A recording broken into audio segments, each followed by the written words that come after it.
ใสสำเนื้อขาวผ่องไม่วอนอยู่บ้านพันใสไม่ติดบ้านนาทงจองหน้าทองสาวงามแก้มมองยังสุขสมปองทุกคนบ่นา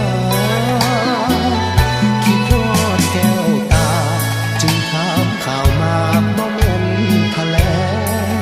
อยากขอมานั่งแง่สาวสีแพงไม่ต้องน้องลาใส่เด้สาวบ้านมีสุขอย่าให้อายทุกข์ซอกหาดาวเวียงนัดกันเทื่อหน้าจะมาเยี่ยมยามแม่กินข้าวงานบ้านนาลิวอยู่สงสงเลียบฝั่งน้ำซ้ำเห็นสาวลงอาบน้ำใต้ฟ้าสีขาวงามบานจนทรงอีกคำน้ำซ้ำน้องยังบิดน้ำใส่ให้สาวทาดเมืองพัดหงมาใส่อย่าลืมเมื่ออายน้องสาวพันก่อนจากน้องไปเพิ่นสั่งขวัญใจขอลาก่อนนะบ่โดนอายจะกลับมาหน้าสกางอย่าลืมคำมัน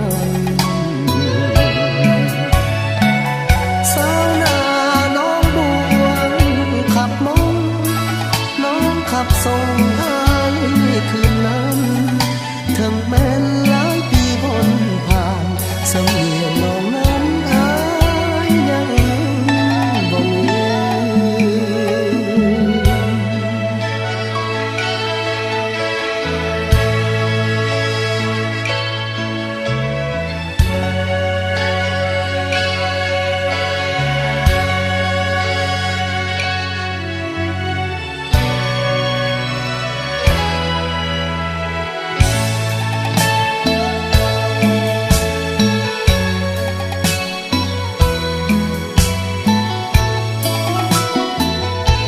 บ้านนาลิวอยู่สงสงเลียบฝั่งน้ำซ้ำเห็นสาวลงอาบน้ำใต้ฟ้าสีขาวงามบานจนทรงอีกค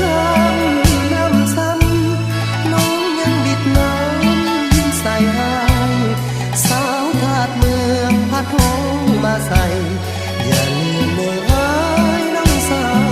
วพันก่อนจากน้องไปเพิ่นสั่งขวัญใจขอลาก่อนนะบ่โดนอายจะกลับมาหน้าสกางอย่าลืมคำมัน